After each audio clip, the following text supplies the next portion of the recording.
Hi there. We are beginning chapter 7, which is our kind of introduction to inferential testing at this point. Chapter 7 is going to be a bit lengthy, so um, you might want to put this into chunks. So you could watch, in 2 parts or 3 parts or all at once, but it is a lengthier chapter.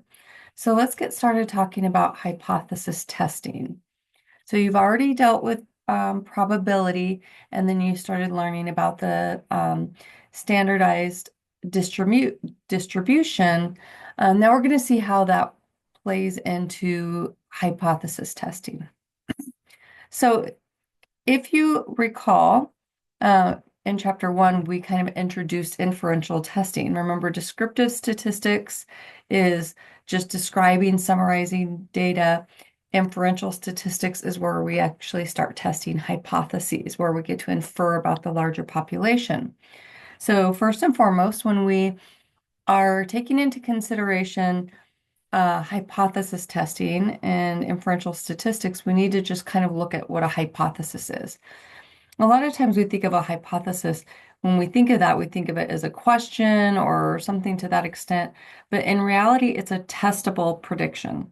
So it's not a question, it is an actual testable prediction about the outcome of something. So if I'm testing a new medication, maybe a new ADHD medication, my hypothesis would be that the new ADHD medication will decrease ADHD symptoms. It's a specific testable hypothesis, a testable prediction.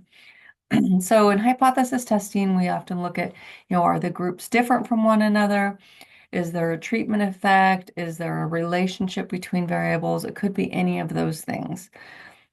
And we use actual hypothesis testing, which is a statistical procedure that uses that sample data to test the hypotheses about the population. So remember, when we get samples, they are supposed to represent the population. So when we're testing some hypothesis, we're testing it on a sample, but that sample technically is supposed to represent the population of interest. So it's all the statistical methods to be able to evaluate that hypothesis.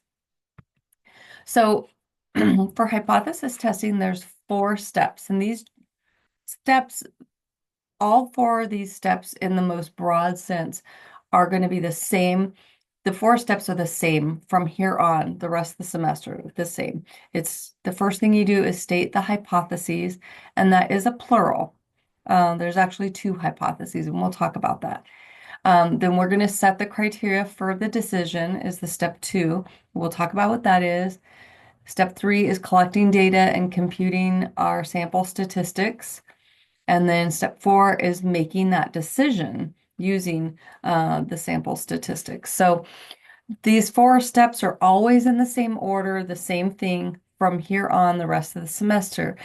Now, there's little nuances that occurs within each of these steps that might differ a little bit. And so let's look at it starting kind of with step 1 is where we're going to go first on this. So as I said, hypotheses is plural because there's always 2 hypotheses. The hypothesis that you're actually trying to disprove is known as the null hypothesis. And as you can see, there is a notation for it, H subtext O. And that's basically stating there's no change, no difference, no relationship. That's what we're trying to disprove. We're going to assume that there's no change until we actually statistically find that there is change. So that is assumed to be true, that we're basically trying to disprove that.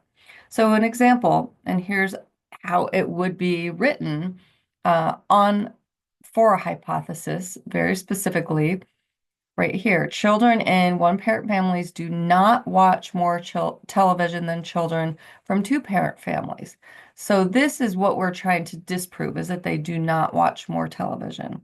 So that HO is the notation. So when you state a null hypothesis, it should have that HO in front of it. Now, our alternative hypothesis is basically our prediction. that's the hypothesis that we come up with that we're trying to, that is our predictive statement of our prediction of what will happen, the outcome of this study. So this is what our alternative would look like, H of 1. So this is just basically saying that, children in one-parent families watch significantly more television than children from two-parent families.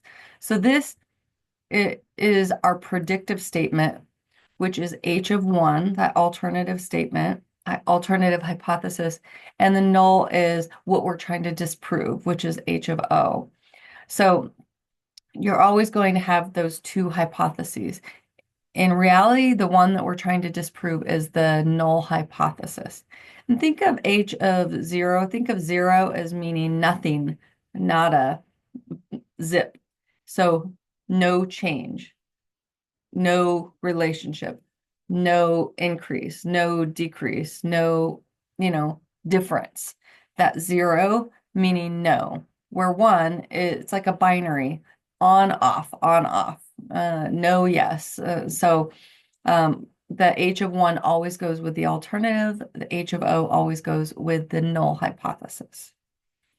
So let's now move into setting that criteria. So step 2 of hypothesis testing is setting the criteria for the decision. So we don't just look at the means and go, oh yeah, that mean looks different, so it must be statistically significant. No, we actually have to have a criteria where we meet, where we see there's enough evidence for us to reject that null hypothesis, meaning not, it's not true that nothing happened. For rejecting the null hypothesis, we're finding significance. And is how we set that criteria up is we utilize an alpha level. An alpha level is a probability value, and that it's used to basically say what is unlikely to occur if the null is true. So if the null is true, meaning nothing, there is no difference or nothing's happening, um, you're more than likely going to have a sample mean that falls somewhere in here, right? Close to where there's not a real big change. But if it is significant, your mean would probably fall way out here in the tails where it's unlikely. So this area, the shaded area here, is called the critical region. So it's all the values, basically all the values that um, meet the criteria of being significant, or all the values that fall into the unlikely area of the distribution. And that boundary is set up through the alpha level. So typically with the alpha level in social behavioral sciences, we use an alpha right here of 0.05 or an alpha of 0.01. Now, again, these are probability values. So, but because they're alpha, which means they're a criteria, we use that A, or, it's a symbol. And this could be converted to a percentage. So is what we're saying is that we will allow 5% of that critical region, 5% risk of there being an error is what we're saying. But when we're looking at it, we have to split that 5% into both of those ends in some cases. So there would be 2.5% in one end, 2.5% in the other end, where it would be very, very, very unlikely for a sample mean to fall in there if the null is true. That's really what it's saying. So is what we do is we kind of separate the 5% out in the tail from the middle 95% of likeliness. And so this criteria has to be set up so that we can find like the boundary of where, okay, where's our cutoff? If our mean was to fall, right here, would it be significant? No, because if it falls before the critical boundary where that one location where then the critical region begins. But if it falls, out here, beyond that boundary, then yes, it is significantly different. So let's kind of look at this a little bit further. So that alpha level corresponds to a critical boundary. So that critical boundary is a z-score. And you're familiar with z-scores already. So it is basically that one location that splits the distribution between likely to happen and unlikely to happen if the null is true. So basically, these areas out here are unlikely to occur. Okay. If we're using 0.05, our boundary is right here, and our z-score for this is negative 1.96. And over here, our z-score is positive 1.96 because is what we're doing is we're putting half of that 5% or half of 0.05 into one end and half in the other end. So to have 5% across both tails or both ends. Again, that critical region is the entire area. So if your mean falls anywhere in this area, in that critical region from this boundary right here, 1.96 and beyond, this is that entire critical region. That's where significance is found, meaning it's significantly different or there's a significant relationship, there's a significant difference, or there's a significant change, uh, any extent. But if your sample mean falls anywhere, within here, that's kind of all within the likely. So that now you have a criteria. Okay, before this line, I can't reject the null. Beyond this line, I can reject the null. Again, rejecting the null means, you're disproving that nothing happened is what it is. It sounds counterintuitive, and there's a lot of double negatives. Unfortunately, it doesn't bode well with the English system, but it is the reality of what we're doing in research in the social behavioral sciences. And as you can see, alpha of 0.01, now the critical boundaries are out here because there's 1% split into two. So as the alpha level gets lower, your boundary scoots further out and there's less area in that critical region. So the boundary becomes further from the mean, or from the, the standard distributions mean, so 0, it's going further and further and further away. So it's going to be harder and harder and harder to reach that, the lower your alpha level gets. So let's take a look at step 3. You really already know the math to this. You learned it last class period. All that is coming up with that. You have that Z transformation equation, but now you're using it to test a hypothesis.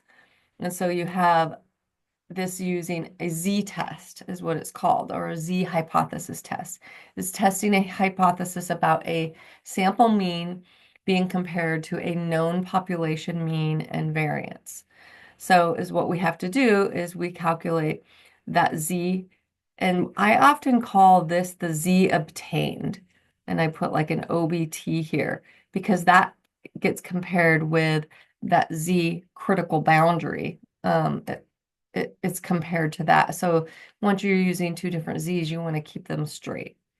So in this case, again, it's the sample mean minus the population mean divided by the standard error of the mean. If you recall, the standard error of the mean is the population standard deviation divided by the square root of the sample size. That is the standard error of the mean. And this uses the word variance because the equivalent to this is the population variance divided by n, all under the square root. Because remember, standard deviation is the square root of variance. So they work hand in hand. So basically that Z-test that Z score, that Z obtained, whatever you get right here, that Z, that's called a test statistic. That value is a test statistic. And that is a value that tells us the distance that the sample mean is from the population mean as stated by the null hypothesis. That null hypothesis, typically in this case, is the population mean. How far is that sample mean from the population mean?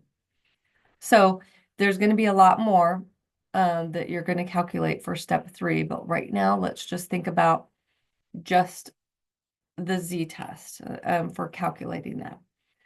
Typically, step 3 has more to it. So we calculate our test statistic, so that in this case, the z obtained, we calculate effect size, et cetera, but we're going to go into that in just a few.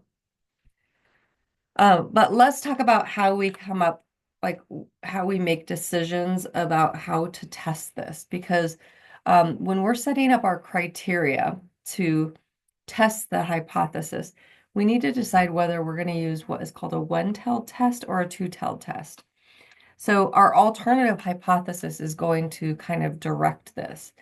So if our predictive statement, our alternative hypothesis, includes some kind of direction, we use a one-tailed test, meaning basically that, bear with me, my distribution, when I use an alpha level, if I have an alpha level of 0.05, right, and I'm saying it's going to increase, I'm going to put all of that alpha level of 0.05 into just this end. So this would be 5% instead of splitting 5% between the two. This would be specifically for a one-tailed test. Same if I said, oh, there's going to be a decrease. My hypothesis is that scores will decrease, then my 5% will be all in this end, 5%. And that's if I'm using an alpha level of 0.05. Otherwise, it's would be 0.01, which would be 1%. So two-tailed tests is whenever that alternative hypothesis doesn't include any direction. Usually it says something very kind of vague, or it is ambiguous about what's going to happen. So instead of saying there will be an increase, it might say scores will change significantly. It doesn't say how they're going to change, or there's going to be a positive relationship. Instead of saying a positive relationship, it's just going to say there is a relationship. That's when we take that alpha level and we split it. So then we have to have half of that alpha level over here, half over here. So if we had an alpha of 0.05, this would be 2.5% over here, and this would be 2.5% over here. So that means if you would look up your probability value, these are all tails. So all of this from here on this point out, you're all just looking in the tails. So column C, you would look up a probability value of 0.025 in the tail, and then look at your unit normal table in column A to find what z-score comes with a probability value of 0.025 in the tail. And then you would have to put a negative if you're looking, like for this, it would be 0.05. You would put a negative on the z-score for a if you're looking for a decrease and you're putting all 5%. But when you're splitting, you would have to put a negative and a positive on your z-score, because remember, it's a reflection on both ends. So we're going to go through this, so don't get too worried. So here's kind of some key things you might want to think about. So for two-tailed tests, that hypothesis won't have any prediction about any kind of direction. So you're going to look for common words like in the hypothesis that are vague, like just saying there's a difference, or just saying there's a change, or saying there's an effect, or there's a relationship. If you notice, there's no qualifiers on anything, like there will be a increase in the difference, or a a positive change or a negative effect. There's nothing saying any of those things. So it's vague. It's just saying there's going to be something happening. That's when we use a two-tailed test. And is what we do is we put 95% in the middle, 5% in the tails. So we split those two tails. Um, so out here is where we find significance in these areas. So this, anything in between here and here is not significant, or we retain the null. It's not significant in between here. Out here in the critical regions is where we find significance, where we reject the null. One-tailed test, as you can see, the one-tailed test, everything is put into whichever direction you're expecting things to change. Sorry.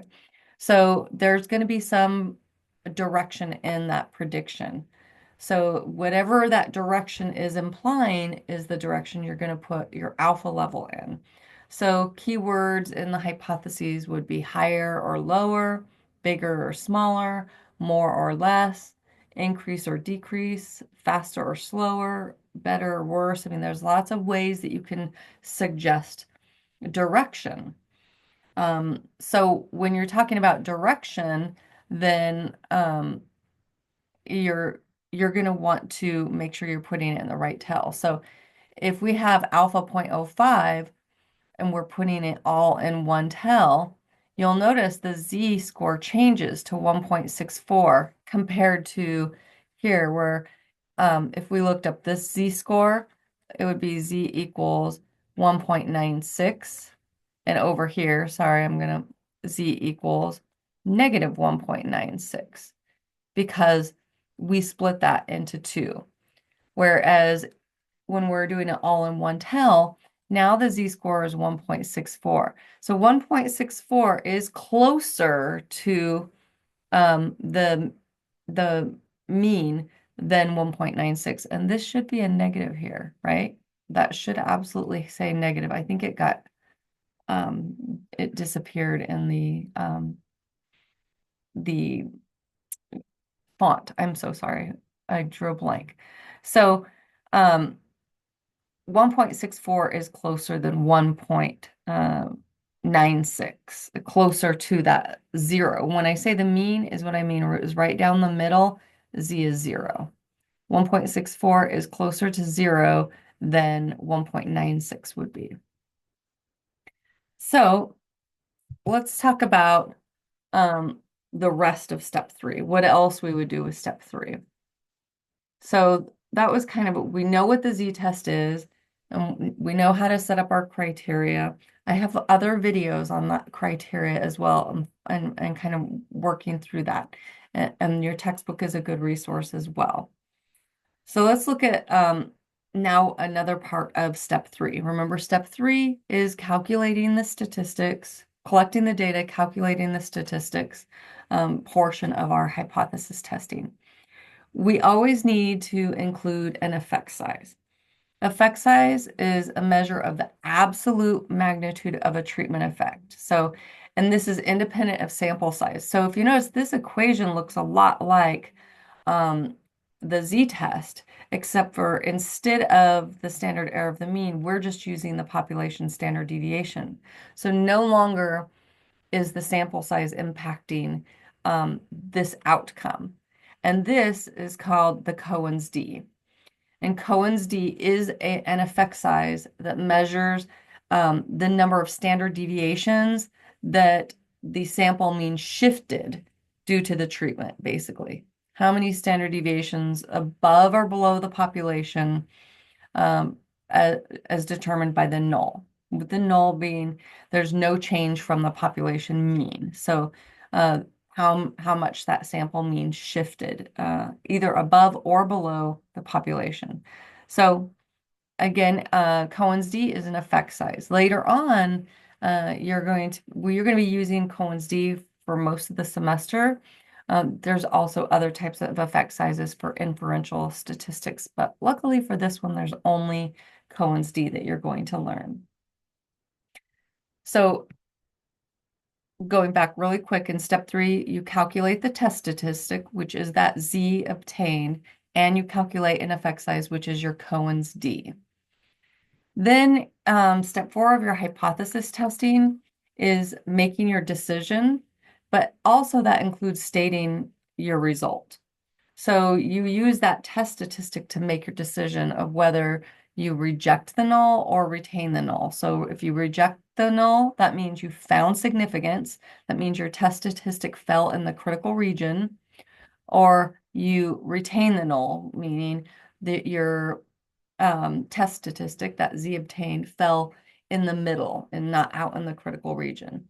So when we say statistical significance, that's just that decision to reject the null hypothesis. So basically, our mean was found to have a very low probability of occurring if the null hypothesis is true. Okay, so if, let's say, we're testing at 0.05 and our Z obtained, our test statistic fell at where 0.02 is, because remember, Z's all correspond with p-values. We're at 0.05, we will allow 5% chance of the test statistic to be true by chance, basically. 2% is less than that. So that's what we want to make sure is that is less. 0.02 would be less than, would be converted to 2%, which would be less than 5%, which it makes it significant. So is what we want to do is we always want to take the test statistic, the Z obtained, and compare it to that critical boundary, the Z critical, and see, okay, did it fall within the critical region? And then we're also going to compare what is known as a p-value to the alpha level. And a p-value is the probability of obtaining that sample outcome of obtaining significance if the null is true. It should be less than your alpha if it is significant. So the p-value is compared to the alpha level to make a decision. Now, let me kind of give you, let me see what I have next on this to see. Okay, yeah, I'm going to explain it to you on here. So there's 2 things we're going to look at. We are going to look at our test statistic, which is the Z obtained. Okay, that's our test statistic. Okay. This Z crit, I always say Z critical, or is basically, that's where the critical region begins. So that's the boundary. So that's the Z boundary. Think of that. And so that test statistic is your Z obtained. Okay. And this is that Z crit. You're going to compare those two. Now, remember, Z's can be negative.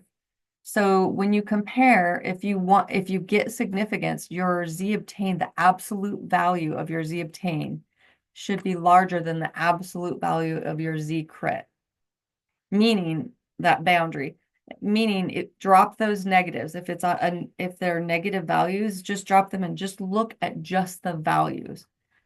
Because if you just look at the values, the larger that value is, the further into the tail it is. So to find significance, our Z obtained has to be larger than that Z critical. But there's another way. So this is the first thing. The second thing is our p-value, the probability value, is less than our alpha level. So our p-value corresponds to where our Z obtained is. So if I had a Z obtained that fell right here, let's just say right here, I'm going to say that Z equals 2.00, okay? 2.00. If I was to look in, and I'm going to get my textbook, if I was to look in that unit normal table, I would look up in that Z column for a Z score of 2, and this is actually a -2, so -2. But again, If we're talking about absolute values of this, we drop that negative, okay, in reality. So I'm going to look at that unit normal table for the z-score of 2, just straight up 2. And once I find that, I am going to look over into column C, and I'm going to find that probability value. So this corresponds to a p-value of 0.0228, right? So if you look at this, p of 0.0228 is less than alpha equals 0.05. So this, oops, sorry, would be significant. This is a significant difference. If there's no significant difference and you're retaining the null, the z obtained is less than the z critical, meaning your z obtained like fell over, anywhere in this middle area. Okay. And that means your p-value would be larger than alpha, because remember, as we get closer to the middle, our p right in the middle is 0.50. It gets larger and larger as you get closer to the middle. And then as you go out further in the tails, it gets less and less. So those are two ways that you determine whether there's significance. There's videos on this to repeat and go over it as well. I'm giving you kind of a quick synopsis so that you can kind of understand the overall what's going on. So with hypothesis testing and the decision, there's only two possibilities. Either something happened or nothing happened. There isn't, well, it came close or anything like that. Either your test statistic fell in the critical region, suggesting something happened, which means you reject the null, or it fell in the before the critical region, and that means you retain the null, meaning that nothing happened. So there's only two options. There is really no, it came close to being significant. It either is significant or it isn't significant. There's just those two things. So there are types of error that can occur when we are making a decision. There's two different types of error. There's either a type 1 error or a type 2 error. So let's talk about the type 1 error here. So as you can see, this is our type 1 error. The type 1 error is if we reject the null hypothesis, meaning we found significance, but we shouldn't have. So it's like a false positive is what it is. If we found a false positive. The only way that we could minimize a type 1 error is by changing our alpha level to a more stringent alpha level. And when we say stringent, we mean strict. So an alpha level of 0.01 rather than 0.05. So if we had this distribution and we put all of our alpha of 0.05 here, okay? 0.05 is our alpha, sorry. Our Z critical boundary would be 1.64. Okay, remember right down the middle is 0, okay? If we used 0.01, so here's the distribution. Sorry, they're not matchy, but they're close. Over here is an alpha of 0.01. The Z critical value for 0.01, I think it all in one tail. Let me look it up really quick. I think it's, oh, I'm sorry, yeah. So 0.05 for 0.01 is, I think it's 2 point something, but bear with me. I don't know why I'm drawing a blank on it. So we have 2.32. I knew it was 2 something. So our critical value here is 2.32. Again, 0. 2.32 is further from the mean than 1.64. So it's harder to get to this than it is to get to the 0.05. So this would be more stringent, a stricter is what that means. This is the only way we could resolve a type 1 error, is to make that alpha level more stringent. So if you're asked, which you will be, how do you resolve a type 1 error? The only answer you should be giving me is I would make the alpha level more stringent, or like change it from 0.05 to 0.01. It has nothing to do with you made error in your calculations or your sample size or anything like that. It's always about the alpha level. Now, our other error is the type 2 error, and that happens when we retain the null by accident. Basically, we got a false negative. There's no significance found for the type error. So you don't find significance, but you should have. That's the reality of it. Often that's just because the alpha level was too stringent. So we might have used 0.01 when we should have used 0.05. So as you can see, you're kind of probably getting this hint. There's no getting out of error altogether at this point, not in this point of your research career. Later on, if you go to graduate school or go to higher level statistics, you'll find that we have ways of addressing power before we get the results, or addressing error before we get results. But for now, it's only about the alpha level whenever you're discussing error. So I always think of a type 1 error as a false positive, and a type 2 error as a false negative.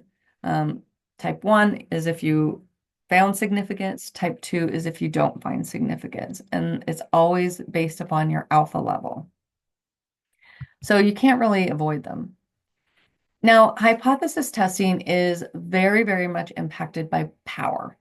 And power is the probability that we are going to find significance, or the probability a hypothesis test will correctly reject a false null hypothesis, meaning the likelihood that we're going to correctly find significance, okay? That we're going to detect an effect. So power is impacted in multiple ways. So we're going to talk about how power is impacted. So the alpha level is related to power. So basically, the less stringent the alpha level is, the more powerful the test is, meaning the larger the alpha level is, the greater the power. It's easier to find significance with 0.05 than it is to find significance with 0.01. Effect size definitely impacts power.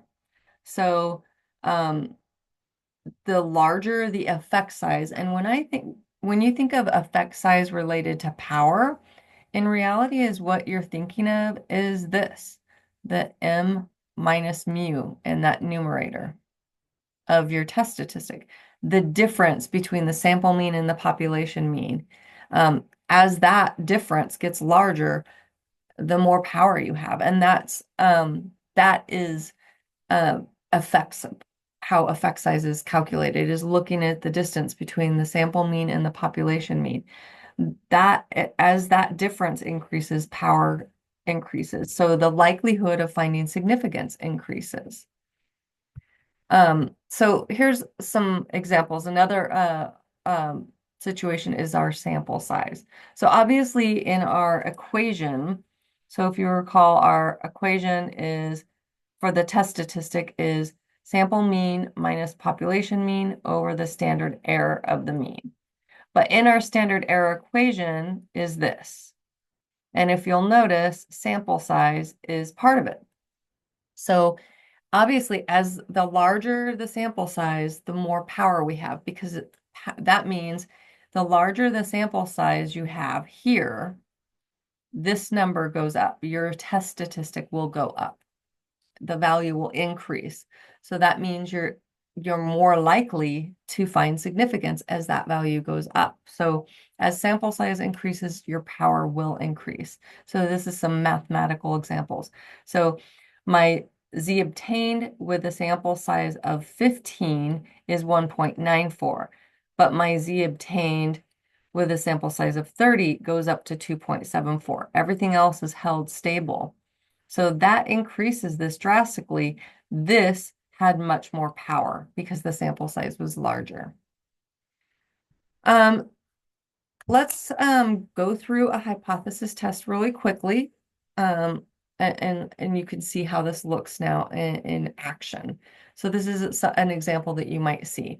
So a researcher begins with a population scores on a standardized test that are normally distributed with a population mean of 65 and a population standard deviation of 15.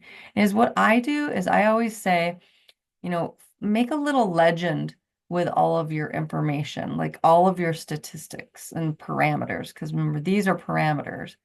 Now, the researcher suspects that special training in reading skills will produce a significant change in the scores for the individuals in the population. So this word change is vague. It doesn't suggest any direction. So this, we know right now, this is going to be a two-tell test. So I'm going to write here, two-tell. We already know that because of that statement. So we have a sample of 25 individuals. That's the sample size is selected, and the treatment is given to the sample. And the average score for the sample is 73. So our mean is 73. So it's asking, is there any evidence that the training affects those test scores? We're using an alpha level of 0.05. So step one, if you remember, of our 4 steps of hypothesis testing should be stating those hypotheses. So here's what we have. For our null, we have H of O, and this is how they should be stated, is with that notation. And I say special training and reading skills will not change test scores significantly. The alternative, using your notation, again, special training and reading skills will change test scores significantly. Some key things that you need to have in your hypotheses are our independent variable and dependent variable.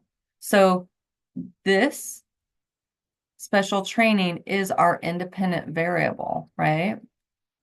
And this is our dependent variable. So we can be clear about, okay, what's the independent variable, what's the dependent variable, and then either statement of direction or non-direction. In this case, it's non-direction. So step 1 is done. So remember that two-tell test, or step 1 is done as far as stating the hypotheses. But this is going to set you up, that hypotheses is going to set you up for knowing what direction or non-direction you have in step 2. So our statement did not include any direction, so we know we're going to use a two-tell test. So we use that unit normal table. We find in column C, we find 0.025 because that's 0.05 split in half. Remember, the alpha level is 0.05. So when we find that, our critical boundary is negative 1.96 and positive 1.96.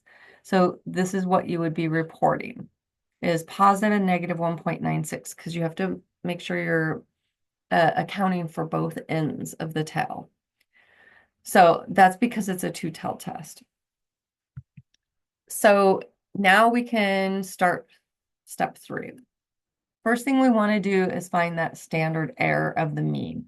So the standard error of the mean, if you notice right here, is that population standard deviation divided by the square root of the sample size. If you have your legend, you should have those all ready to go and easy to just plug and chug. So it's 15 is the population standard deviation divided by that sample size of 25. Your error is 3. Then you calculate your test statistic. So the sample mean minus the population mean, 73 minus 65 divided by 3. Our test statistic, the Z obtained, is 2.67. Then is what we want to do is we want to find its probability value. So which is 0.00 2.038. So we look up in the unit normal table, we find 2.67 in that column A, and then we go to its corresponding p-value in column C, and we find that probability value, and that's the p-value for that. So in reality, oops, sorry, I'm doing a calculation. I want to times 2. In reality, because this is a two-tailed test, we would multiply 0.0038 by 2. You don't need to worry about that because this is the only chapter you would do that in. I just want you to report the p-value that you look up in that unit normal table. That's all I'm expecting from you, because we won't have probability values in future inferential statistics testing. I just want you to understand how P is related to the test statistic.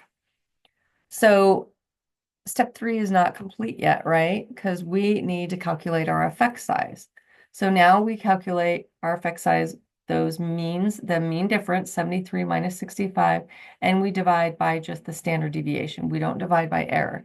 So our effect size with Cohen's d is 0.53. So that means that those people who received special training, their scores moved from the population mean 0.53 standard deviations above the general population. So it shifted, but above the population mean by 0.53 standard deviations. That's what that means. So now we have everything that we need to make a decision and then report our results. And the reporting of the results is kind of the hard part, actually. So 2 ways that we want to find significance. We want to compare. Well, we can use either one, but this is a nice way to be able to kind of navigate. You want to double check in both ways. So you're going to compare your alpha level that you were provided, that 0.05, and compare it to the p-value, okay? So remember, p should be less than our alpha level. So 0.0038 is less than 0.05. So significant, right? That's one way. Then we're going to compare our obtained statistic. And remember, we're always going to just look at the values and not the signs. And we're going to compare it to the critical boundary, that critical value. 2.67 is larger than 1.96. So that's significant. Check. I always think too, okay, here is 0. Here is our boundaries, negative 1.96, positive 1.96. And then kind of draw it. Where does 2.67 fall? If it falls in this tail area where the critical region is, where it should be all shaded, it's significant. So then you're going to report your APA results. And this is the most important part. Most of your points in any questions related to hypothesis testing is going to weigh heavily on your APA statement. So you can get all the math correct, but if your APA statement is mixed up, that's where you're going to get hit on the points, is in that. Obviously, the math is important because it'll affect your outcome and your result. So the APA results should include your test statistic, should include your p-value, it should include the alpha level, and whether or not it was a one-tailed test or a two-tailed test, and it should include an effect size. And it's all one sentence. It's not 2 separate chunky things. It's not like a sentence and then like some numbers. It's all one sentence, and it's very meaningful in research. It's basically a language. So we did find significance. And if you notice, it increased. Our Z obtained was a positive value, and our sample mean was larger than the population mean. So special training significantly increased math scores. We report our Z obtained We do not report a critical value here. That's for us just to determine whether there's significance. Instead, we report our p-value.